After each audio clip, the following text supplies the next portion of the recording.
Chaos is about to ensue. We're going back. Historical draft time. Wide receivers. Here we go.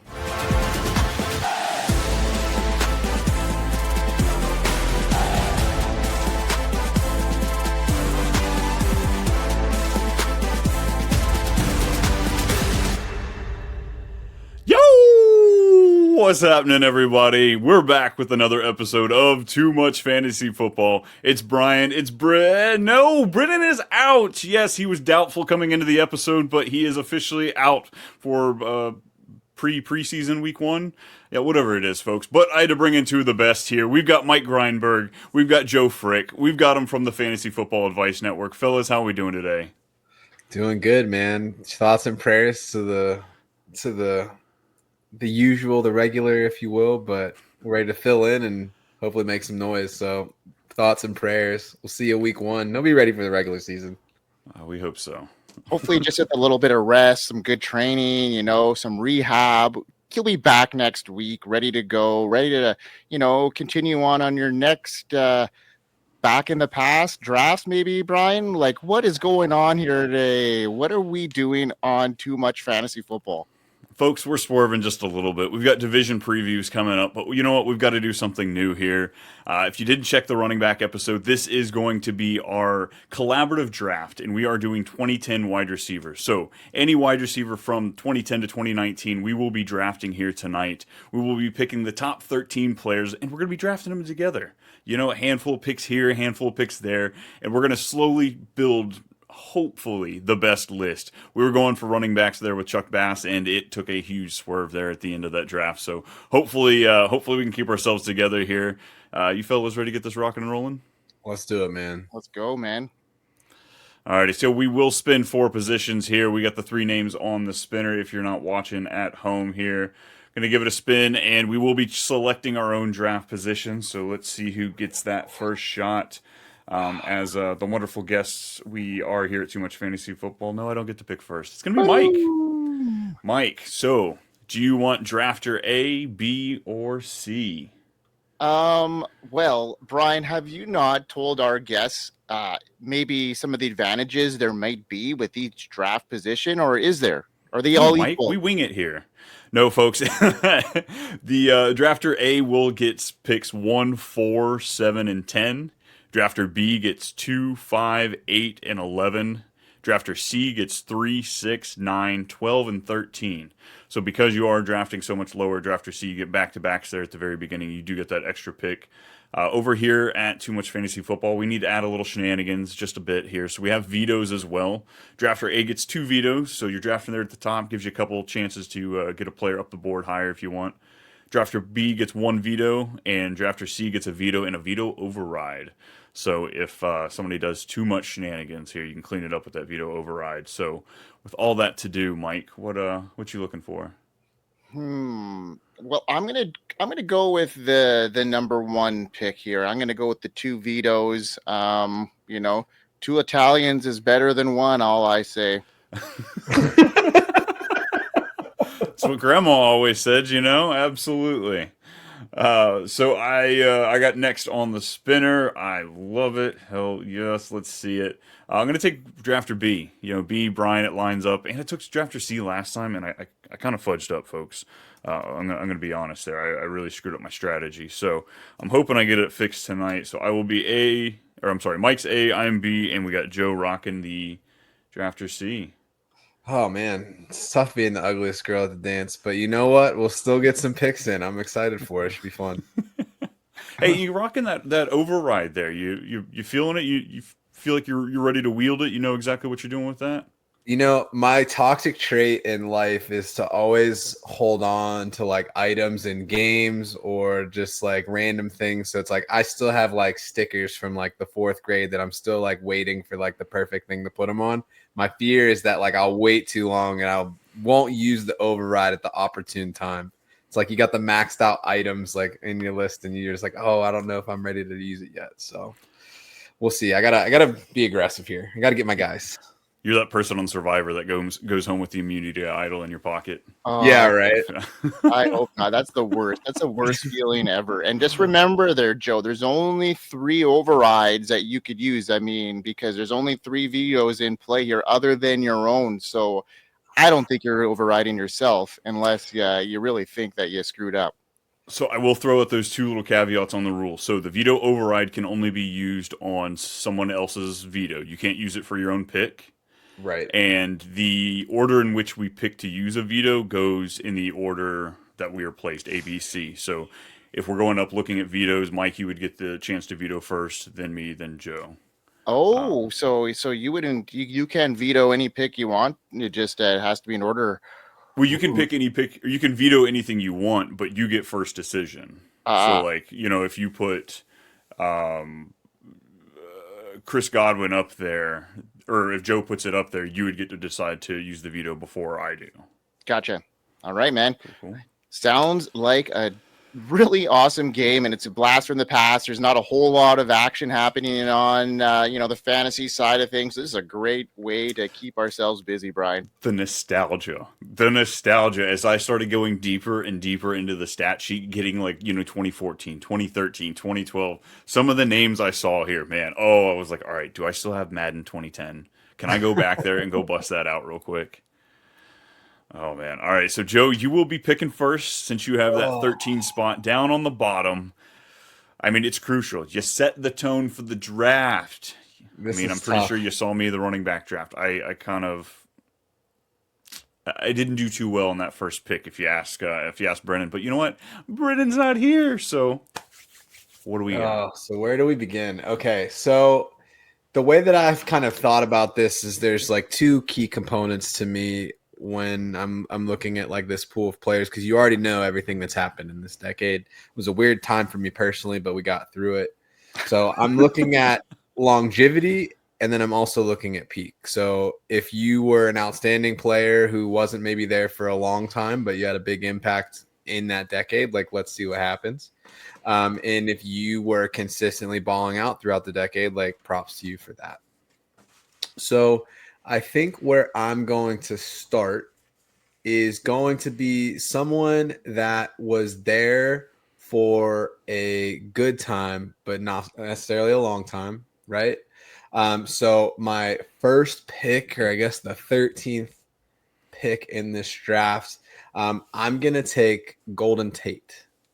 All right. So Golden Tate, 4 top 24 yardage finishes in the 2010s. He had 2 top 10 finishes in the 2010s as well. If you look at his work from 2014 to 2017, he accumulated 4,200 yards. He had 19 touchdowns. And then he was in the Pro Bowl in 2014. So you didn't see necessarily the all pro numbers, but he was one of those guys that was electric. He did a lot rushing the ball as well. Then injuries kind of deteriorated him away. So really like Golden Tate. Yeah, he was a fun pick. So we'll start there. Wow. I got nothing to dispute there because that's like a 13th pick here. We got a lot of big names on the board here, and I think that's a good a good defense for Golden Tate getting in here. Yeah, I'm the same. I've got no rebuttal for it. I will say he wasn't on my short list here. I've got a list of 14 players. He was not on that list, so like the tilting begins early. I'm already like, oh my god, there's guys that won't make it from my list. What's going on here? Yeah. But yeah, they're at 13. There's no chance I'm vetoing down there on 13. Yeah. So for me, he's good. Mike, I imagine he's good for you too. Yeah, But let's go with that one. Okay, Joe, you got back-to-back picks to start off this extravaganza. The pressure has been on. The weight has been lifted off of my shoulders, knowing the Good. first pick is on the board. Good. I'm kind of a newbie at this game, so coming in late as a DH, a pinch hitter, if you will, and I'm scrambling last minute now, and now you're really taking the pressure off. Now do it again. Give me your next pick. All right. So the other thing that I talked about, so you had those peaks. So to me, like Golden Tate had like a pretty interesting peak in the 2010s. This next player for me, we're going to talk about longevity. So this was a player when I first started getting into fantasy football, like coming out of college, I was just like, what does PPR mean? And I feel like this player embodied that, got peppered with a lot of short throws, 6 top 24 finishes out of the 10 years. There's only 4 players that have 6 Don't or do more it. top 10 Too early. finishes. Too Also, early. top 3 top 10 finishes. None other than your boy Juice, Jarvis Landry, primarily with Miami. So starting in 2014 through 2019, dude pretty much was just a guarantee for 1,000 yards, 100 catches. He averaged 142 targets in that span of time. Electric PPR player. Miss him dearly in Cleveland, but most of this was done in Miami. Again, no All Pro nods, but just a consistent stud year in and year out. All right, I thought you were going with somebody else. That's why I was so in dispute of that. I thought you were going for somebody way earlier than they should have been. But yeah, Jarvis Landry was kind of an under radar kind of fantasy stud for a number of years, especially those Miami days. Those short routes that he would just be all of a sudden. He was just good for 9 or 10 catches a game and just ultra. Targeted. I think he had like a plus 25% target share during those years there. And yeah, I got nothing to say about that one. Brian, do you? And just more so that's not the early LSU wide receiver that I thought was going to be picked down here. There was another guy that I thought was kind of in contention. There's 2 of them. But yeah, Jarvis Landry, he absolutely was. I feel like he was kind of the early days of the unsexy pick. He was absolutely doing your fantasy rosters favors, and ADP added into it. But yeah, Jarvis Landry there, I didn't see that one coming. Yeah, he averaged like those early years, like 6.1, 6.6, 7 yards per target. Like he was just the underneath like hero. Interesting. Oh, the tilting continues here. So as far as strategy goes here, I mean, Mike, we caught you coming out the shower practically. You had no idea you were coming into this draft until moments before we hit that record button. But Joe, we've been doing a little bit more strategy here. Do you have like a hard, like, I have this many players that have to make the list? I don't know. I kind of have like just to even get into like a top 20 players of the decade was pretty challenging for me. So it's like you could make arguments for so many different players. Sure. So it'll be interesting to see how those things kind of pan out. Where it's like, hey, like if you have a player that they only had a couple top 10 finishes, but when they did, they were tops of the league. There's just so many different ways that you can go about it. Like I even think about like someone like who I don't think is going to be on the list, so I'll just say it now, like Juju Smith-Schuster. Like dude put up a monster season that one time and then just kind of like disappeared. And it's like, okay, like is that enough for you? I don't think so, but yeah, there's a lot of great names on this list. Yikes. All right. Well, cool. That gives me a little bit more idea. I need to be aggressive about getting my top guys on here. We're locking in here, Joe. I love this. Folks, this is a collaborative draft. We're working together here. A little bit of competitiveness, but we're working together here. We're trying to make that happen. Mike, I guess, are there like a handful of players that you absolutely have to have on this list? Yeah, I got a couple targets. If you look behind me, there's some colors I'd like to see hit the list. And I knew he was going to get them in there. I'm gonna target a couple of my guys here because there's a couple of them on the list that have had a couple of great seasons in the 2010s. So I'm looking at those guys, especially initially, because they're not in the top range. So if I can sneak 1 or 2 in here without getting a veto, I'm going to be happy. So that's my initial thought, is to sneak in my guys where I can. And I got 2 red picks in the 7 to 10 range here, who I think could really fit in real nicely there. So I'm foreshadowing some picks here. Yeah, that Travis Kelce's not a receiver, right? He's not eligible for this draft. Yeah, exactly. Oh man! All right. Well, I need to be a little bit more aggressive than I think I was going to come into this draft, but it's good. That's where I screwed up last on the running back. So, folks, at the number 11 pick, before we get into this top 10, oh my God! As I'm saying it, he needs to be in the top 10. Look at that. Look at that. Tilting before your nope, I'm going to do it. Jordy Nelson. Here we go. Let's put him on the list. Make sure he makes it. I just think that like he brought you so much fantasy greatness. He had 2 times he gave you over 300 points in that decade. Touchdown heavy production. Wide receiver 2 overall in the 2016 season. Who didn't love that connection from him and Aaron Rodgers? It was grand. It was amazing. Finished what 2, 3, and 4 over a span of several seasons. So give me Jordy Nelson, the Packer, on the list. Love it. Man, I'm waiting for Jordy Nelson actually to come out of retirement and play for the Steelers this year. I feel like Aaron Rodgers doesn't have enough of their guys. Alan Lazard seems like pretty like steady at the Jets. So like, just give me Jordy like one more run it back season. And before he had the knee injury, absolute legend. Like I think like all of the like lunch pail, scrappy, first guy in, last guy out, like memes. Like I think Jordy Nelson was like the originator of all that. 100%. Yeah, Jordy Nelson, I think probably could be a little bit higher up this list with how good he was. Just in fantasy football, like what a steal he was, especially when he first came about. Like if you had any Jordy Nelson shares, you were sure to be a league winner. And then he turned into Devontae Adams down the line. Jordy Nelson, left a path for Devontae to pick up. But, before Devontae Adams showed up there, it was all Jordy Nelson all the time. And it was what an incredible couple seasons he had. I could see him being quite a bit higher up here, maybe pushing the top 5.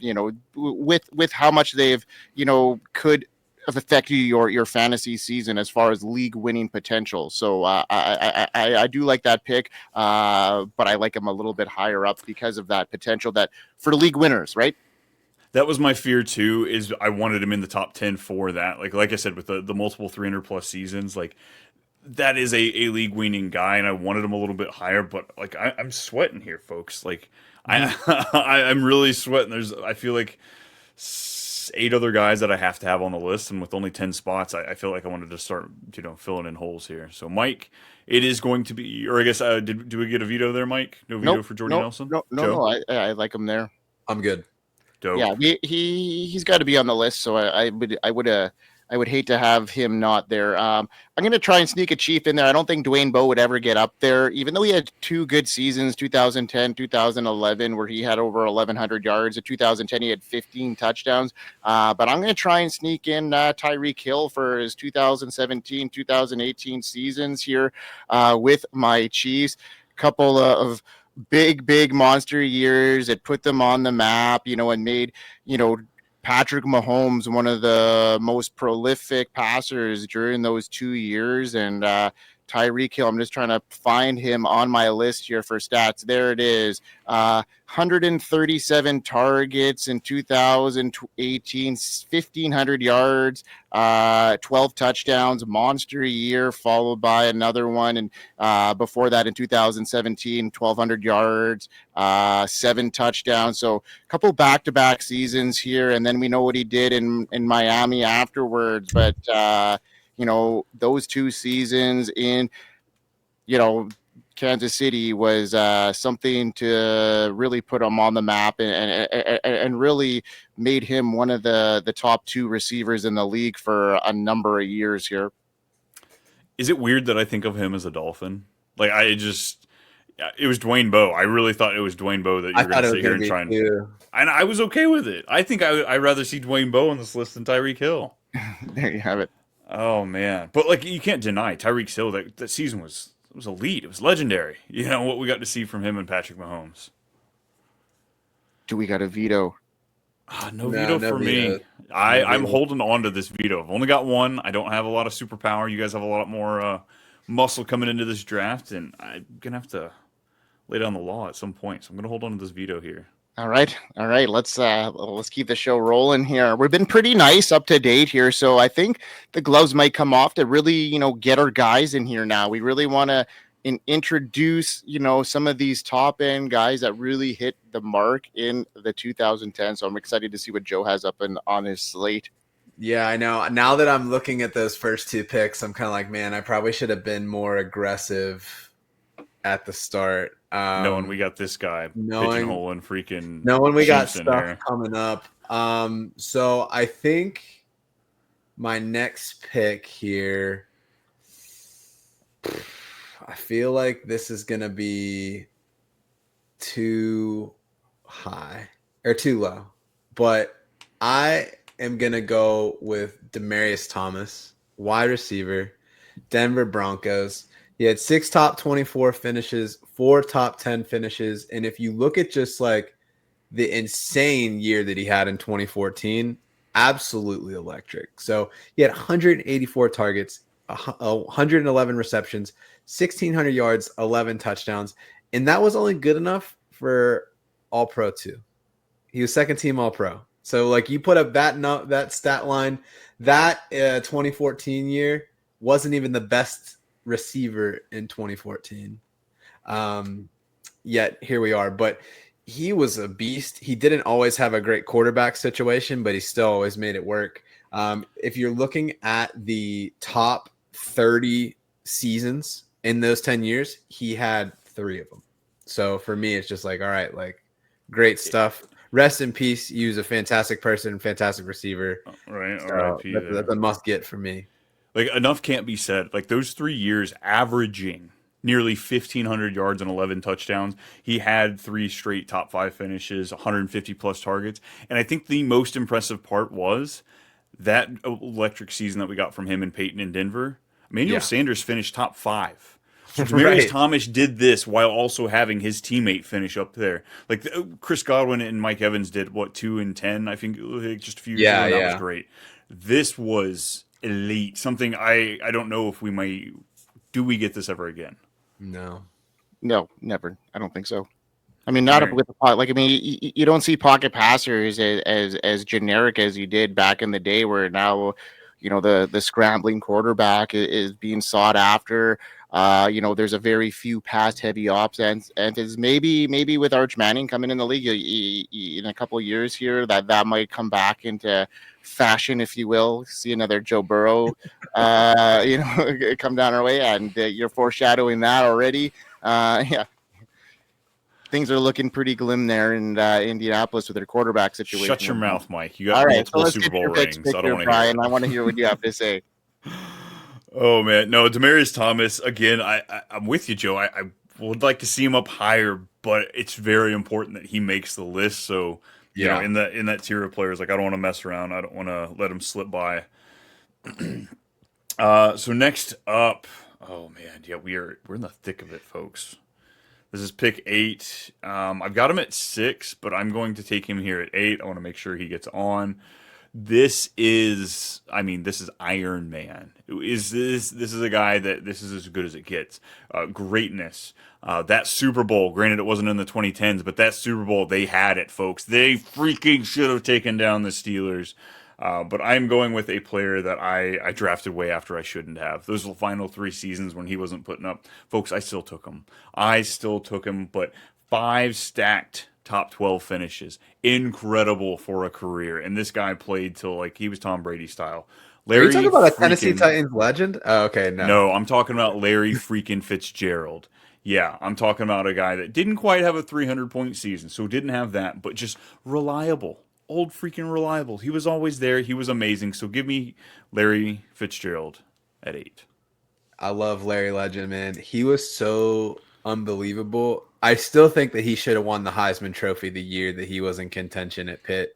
Like he just elevated that team so much. And it took him a long time to get a suitable quarterback, and it just didn't matter. Like you want to talk about a quarterback-proof player, he was the epitome of that.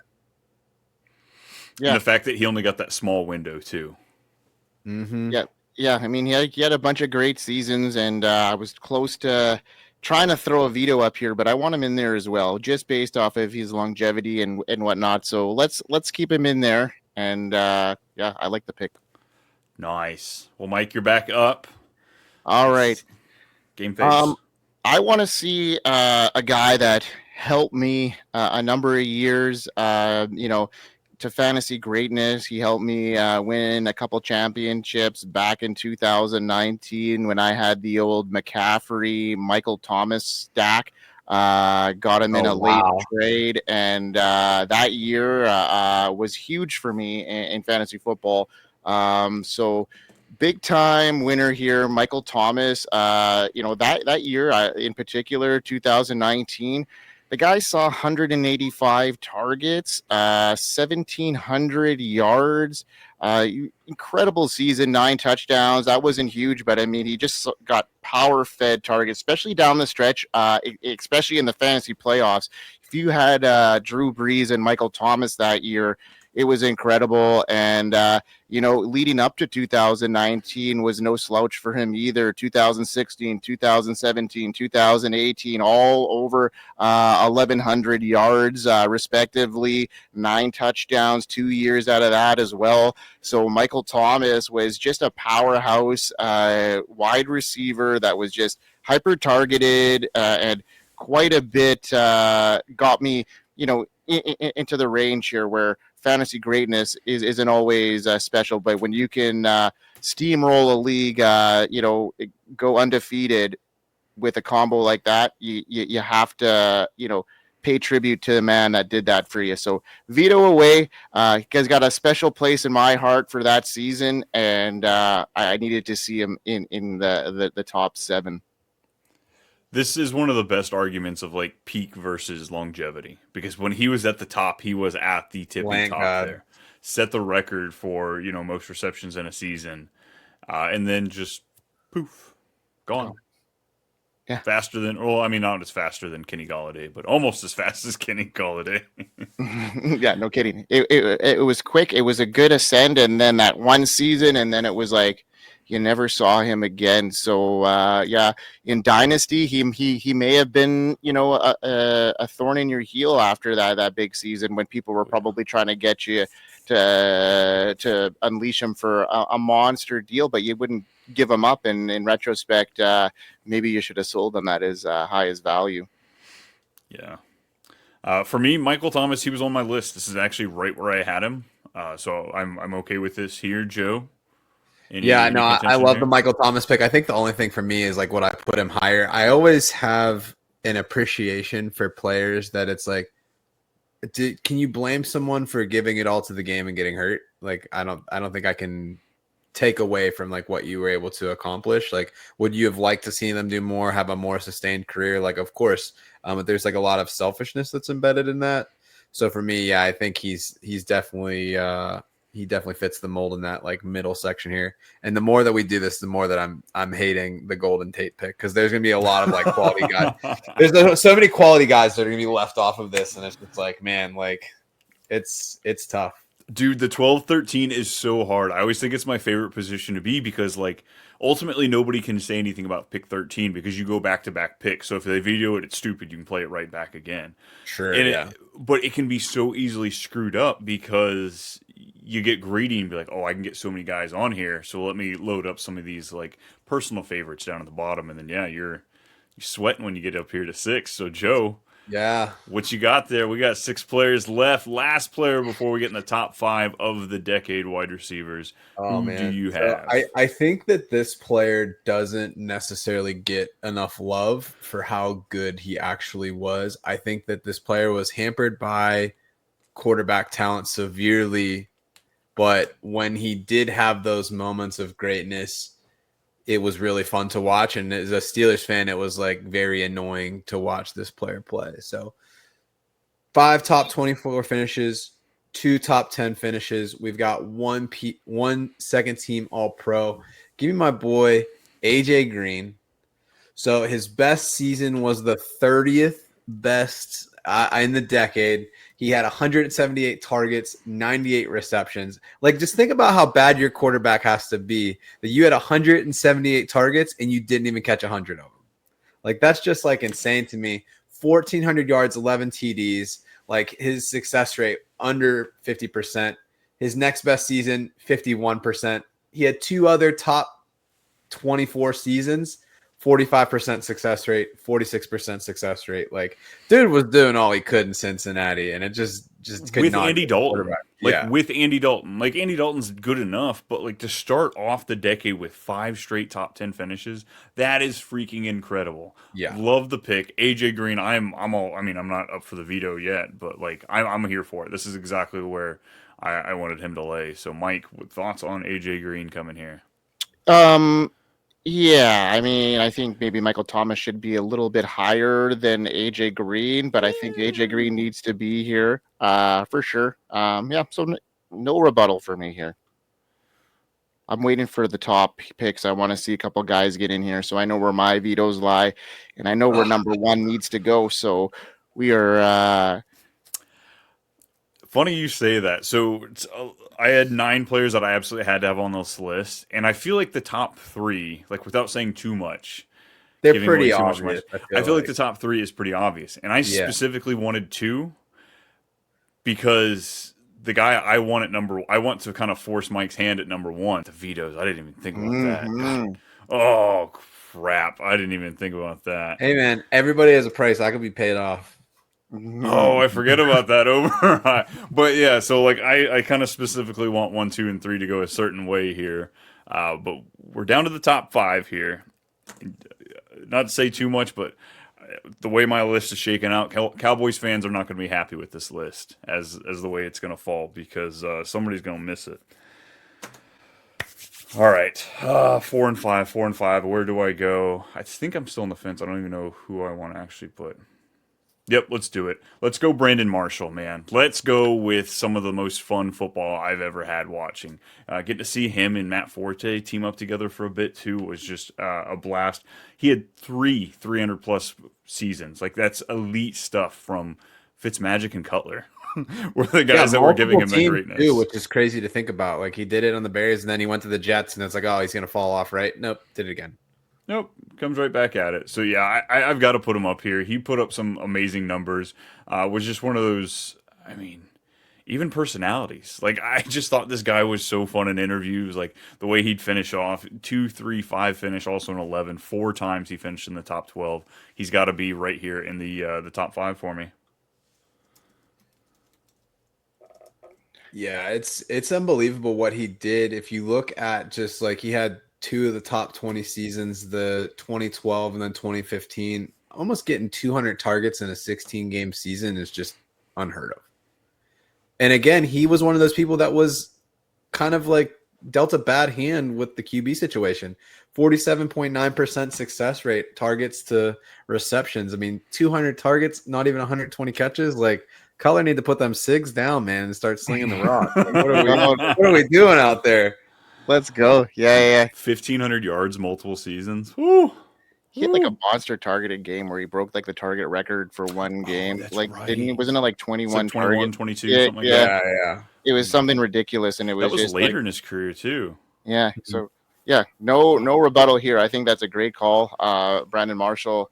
I got a guy that I was floating on maybe trying to get him into the top three, but I don't think he deserves there when I see the top three in my eyes are pretty clear. So I'm going to get another guy that has been a fantasy staple for, close to 2 decades. And he's not quite in the top three, in my humble opinion, but he's literally quarterback proof. Doesn't matter who throughout his career he's been with, and he's bounced around in the last couple years, and now he's landed in Kansas City Chiefs. Baltimore.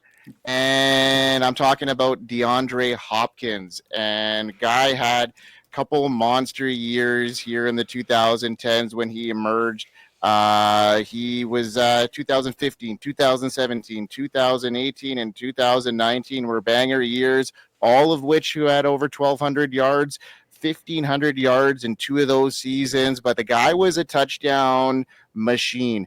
11, 13, 11 touchdowns back to back to back. You can't beat that. Contested catch guru. Guy couldn't miss. And a guy that won a lot of people championships in fantasy football. So I always reflect back to how it happened to fantasy football when I'm, picking in this draft is how those years back in the day when I was playing, how it affected my lineups and whether it was good or bad. D Hop wasn't on my squad for a number of years, and he definitely punished me. And for that, I remember the punishment, and that's why D Hop, you didn't get into the top three for years of punishment against me. So there you go. It's hard to look at this guy and like after reading off all of these different things, how great he was. 4 top 5 finishes. Like the quarterbacks he played with, he should be in the top three. He really should be.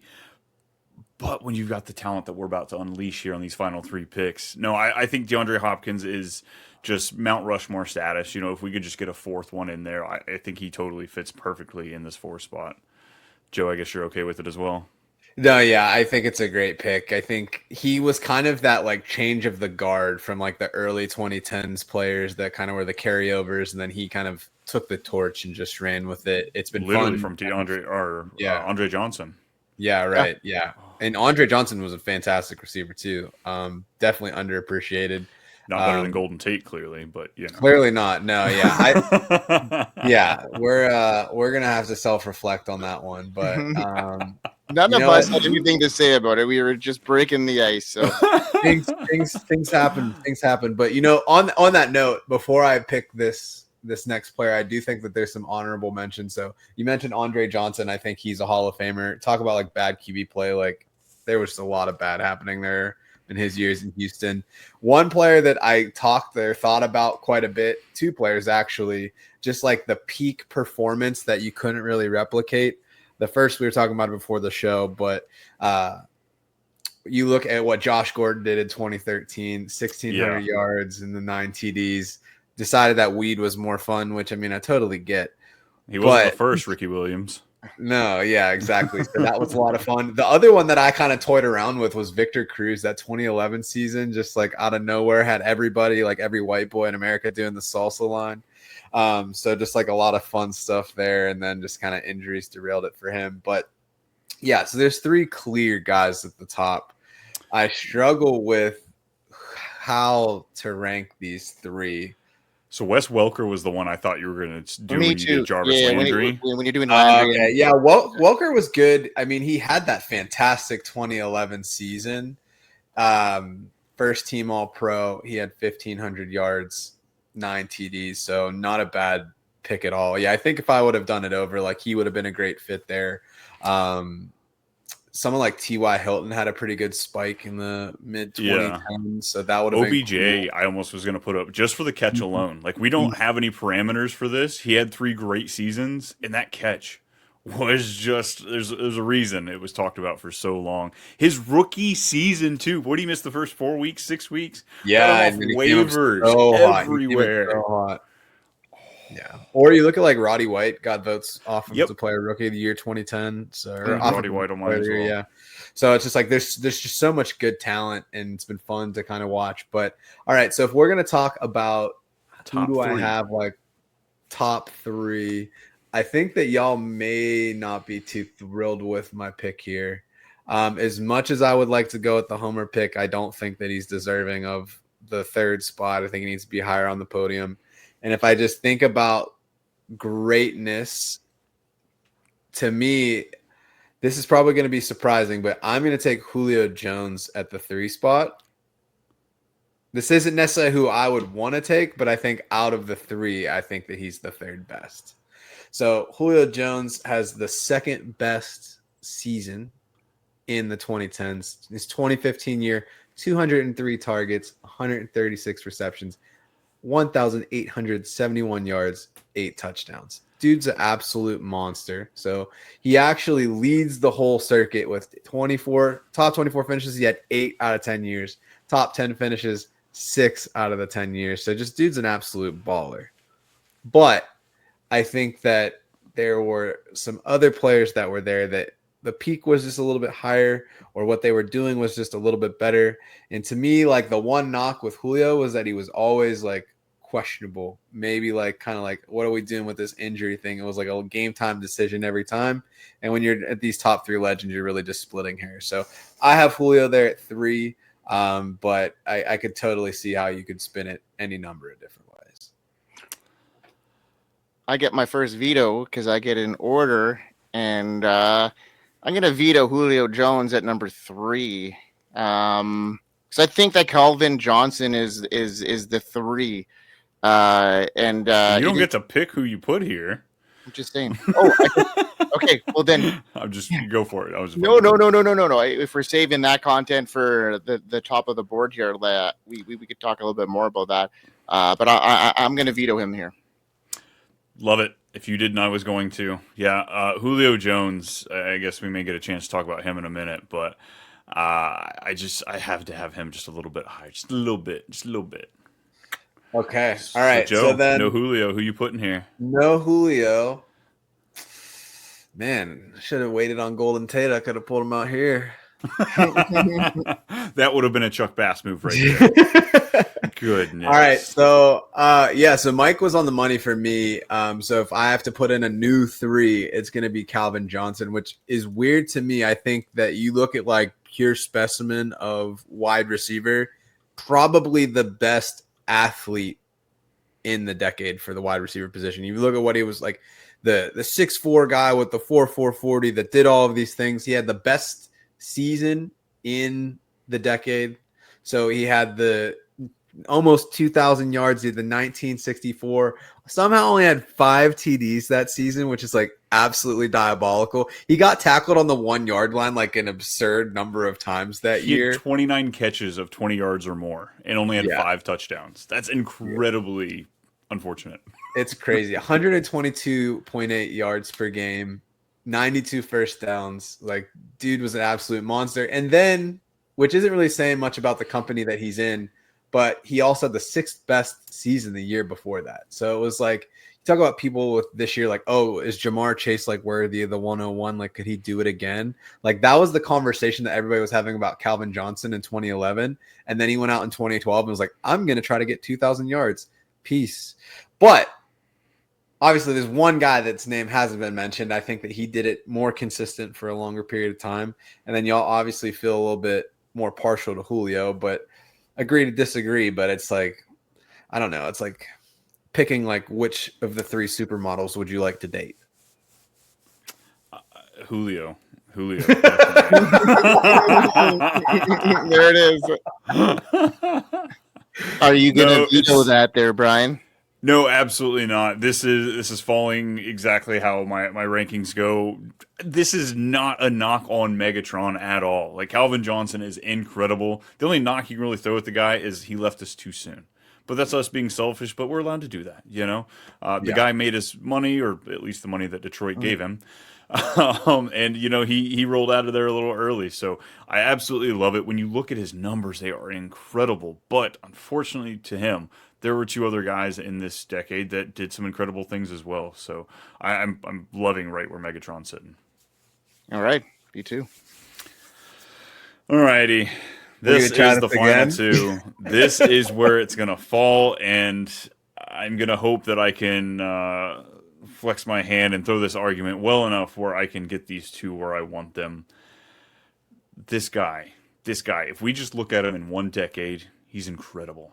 You look after this, you know, in the most recent decade, maybe we don't want to look at him quite there, but just absolute dominance. He gave us 4 number 1 finishes, not wide receiver 1, like a top 12 finish. He was the number 1 on the year. We had an amazing season from Julio, and he was the number 2 that year because this guy absolutely crushed it. He went in there with an old fart of a QB, so he got check down after check down after check down. He was a dominant force. Antonio Brown. Look, there's an argument for him to be number 1, but because he's kind of a turd, you feel like there's a little stink on him. I'm hoping I'm going to pull him down here to 2. And just there's a couple of things that I thought the other guy did a little better. So I am not taking anything away. Antonio Brown is amazing. I loved having him on my team when I could. My wife was pretty selfish. She kept him just about every freaking year, and it blew me. Like, she doesn't trade with me. She will not trade with me. So as soon as she got him, I knew I wasn't getting him. But I missed out on so much of that dominance. But Antonio Brown, look, wanted for whatever he is right now. He was great in this 2010 year. So I've got to put him here with his 6 top 5 finishes. I might have to veto this. Oh. I might have to veto this. I think that Julio obviously did his thing, but like AB, man, like he had 7 top 12 finishes, as AB only had 6. So that's really just the hair to beat him with. I get it, but and I like Julio more. This is more of a personal thing. Either one of these guys, I'm okay with whatever the order we land here. Yeah, this is more just who doesn't love Julio freaking Jones? Yeah, Tennessee Titans legend Julio Jones. Right, he's so good. But yeah, I don't know. I feel like Antonio Brown when he was on, like the years that he was off, it was just like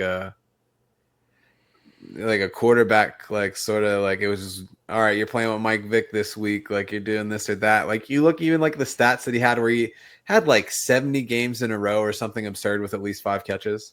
Yeah. Like just like the consistency in which he did it, his ability to just navigate all areas of the field, and the fact that he was so much smaller than Julio and did so much as like a 6th-round pick. Like everybody came into the league and was like, all right, Julio's going to be that guy. He did that thing and he proved that like it was a worthy selection. Antonio Brown came out of nowhere and then just was dominant. Like you look at that 5-year stretch, it was better than any wide receiver in history. So for me, that's like, okay, like the 2 best fantasy seasons in this decade were both Antonio Brown. Yeah. You know what's crazy too is 3 of the top 8 were in 2015 to Julio Jones, Antonio Brown, and Brandon Marshall. And so you like, probably could have had all of them on your team too. Like, could you imagine? Which is wild. Yeah, totally. Well, yeah, I mean, if Joe wasn't gonna veto what I was going to, and the reason is like it just comes down to the touchdowns as well, where Antonio Brown had a 15 touchdown season, where Julio Jones, I don't think he eclipsed 10 in 1 year, and this is only double-digit season. Yeah, so Antonio Brown was consistent with that as well. He had, I think, a number of double-digit touchdown seasons, the targets, the number 1 overall finishes. If it wasn't for that Burfict hit, I think this would be a totally different guy we're talking about, and a different legacy. You don't think so, Joe? Nah, that dude was a clown. Just like go back and look at his Central Michigan like mugshot, like for the team. Like you could just tell, like from that, like that dude had stuff going on in his brain like a long before that Burfict hit. And it was like he was one of those people that it was like you look back at Steelers history. So kind of how it all went down is they had a contract to give, and they were like, all right, like we were going to give it to Mike Wallace. Yeah. Mike Wallace kind of like, eh. They're like, all right, whatever. We're going to give it to Antonio Brown.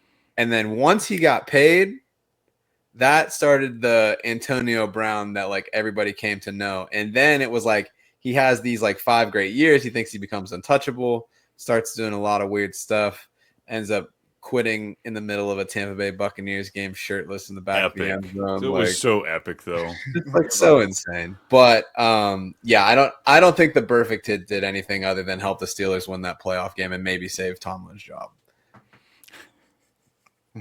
Yeah, I mean, you know better than all of us, so you're a first-hand Steelers fan, so I take it from you more than anybody else. So should we give me the honors and putting our homeboy? I guess I didn't officially get the pick. I could swerve here and throw a Des Bryant here for the Cowboys fans. Do it. Not a chance. Honestly, end of the day, I try to pull some shenanigans, try to get a little sneaky here to get Julio up to the top, but I'm just happy now I get to pick him. I get to officially pick Julio Jones. On the graphic, it's going to have my name next to it, and my name doesn't have to be next to, Mike, who you picking? I'm gonna pick Wes Welker. Don't you dare! Don't you do that! I am not having a Patriot on this freaking list. We're out of vetoes, bro. We can't stop him. So we're gonna go Dwayne Bowe as a. I'm just joking. I've got my veto. I just looked. I do have my veto. You have your veto. Yeah, we got to go Antonio Brown. I mean, look at what he did. I mentioned the touchdown luck. I mentioned the targets. I mentioned, the seasons. And Brian was said it eloquently when he was talking about it as number 2 pick, trying to talk us out of, Julio there. But he couldn't do it. He convinced us all. And that's why Antonio Brown is sitting at the top. Yeah, no player had more 300-point games than Antonio Brown. He had 6. Like, this wasn't just top 6 great finishes. This was 6 league-winning performances. It's unreal what he was able to do for us in football. Incredible. R.I.P. So good. Yeah, pretty much. Yeah. A couple of dead soldiers on this list by, some of them are alive, some of them aren't. So to recap our list of 13, it is from the bottom. We've got Golden Tate, Jarvis Landry, Jordy Nelson, Tyreek Hill, Demaryius Thomas, Larry Fitzgerald, Michael Thomas, AJ Green. We've got Brandon Marshall in the top 5, DeAndre Hopkins, Calvin Johnson, Julio Jones, and at the top, Antonio Brown. It's not a bad list. It's not a bad list.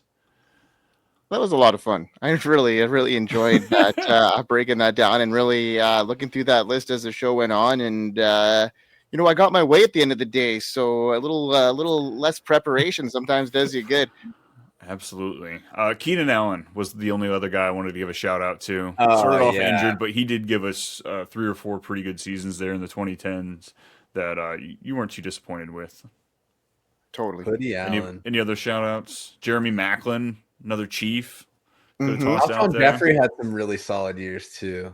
Yeah, and Pierre Garcon. Just got to shout out your Colt there as well, Brian. So we'll give that one to you. Do you remember the Doug Baldwin years, the 14 touchdown season? He was wide receiver 10 with 14 touchdowns. What Yeah. about Brandon Lloyd? 2010 led the league in Dude. receiving yards, 1448 for the Broncos. I completely forgot about that. Um, Completely. Totally. And then Percy Harvin, he had a breakout year there too, and a bunch of when we talk about punt return guys and guys that struggled through some stuff, he had a pretty good season there too, one that was memorable. So like to see some of these guys on special teams get a little bit of nod here too. Yeah, 100%. The other really interesting one that I saw was rookie year Allen Robinson when he was like the garbage time king, 1,400 yards with him and Blake Bortles almost exclusively in the fourth quarter of blowout games. He got paid so many times because of probably just that season. Like, Yeah. it just snowballed to like, oh, he got hurt. He's still going to be good. He's still going to be good. One last one to sneak in here, that guy that you probably wouldn't even think that would be on this list, kind of an under radar guy like a Golden Jarvis Tate. Landry, and I'm talking about like Hakeem Nicks. Had a back-to-back seasons here, 2010 2011, over 1,000 yards, 7 touchdowns, so decent amount of targets there too. So not in a high-powered offense, just a guy that you could constantly rely on. Probably one of the first examples of the slot merchant, and it kind of evolved from there. Greg Jennings as well, another Packer. We got Greg Jennings for the team on his back Right, absolutely. with a broken leg, though. Well, folks, we can't thank you enough for coming to hang out with us here for our 2010s wide receiver draft. This was a lot of fun here, bringing in Mike and Joe for this collaborative draft. It worked out pretty well. Don't forget to check out the running backs episode over there on the Too Much Fantasy Football page. Like and subscribe over there as well over here on the Fantasy Football Advice Network. Make sure you're hitting those buttons for us. Checking out our other shows where you can find Joe and Mike. But folks, or I guess guys, if the folks are looking for more of you, where can they find you? Yeah, sure. So I'm pretty much everywhere on social media at JOEFRK right there for you. I'm on Reddit, Joey Hustle user there. And then you can also find me on the Fantasy Sports Advice Network, slanging out content and just having a good time. So come find us on the network, doing a lot of good things over there and just cutting up my boys here. So I'm going to go and talk to my boy Aaron Rodgers, see if he can deal me some intellectual goodies to help me reflect on my first 2 picks, and then we'll recap and recoup for the next opportunity for this. So it was a good time. Awesome. Mike, what about you? Same area, Joe and I and you yourself, we're all on the Fantasy Sports Advice Network doing a lot of stuff. We got a lot of excellent new shows coming on the Grindhouse Network, so check out that. We have the Debbie Jojo, we have the Dynasty Gambit, Crazy Corners hopping, and a couple new shows going to be hitting that network right away as well. You could find me and my content on the Fantasy Football Advice Network, the Fantasy Forecast, and the Dynasty Pulse, and I've been doing some writing as well, so we can catch some of my articles there on the brand new website, the FSN.com. Make sure you check that out because there's a lot of killer stuff going on there, some great content, some merch shops. So, everything is rolling here. We are excited, and man, take us home, Brian. All the fun stuff. It's at @too_much_Brian on X, at Too Much Brian everywhere else. Folks, we can't thank you enough for being here. We'll see y'all later. Peace. Peace.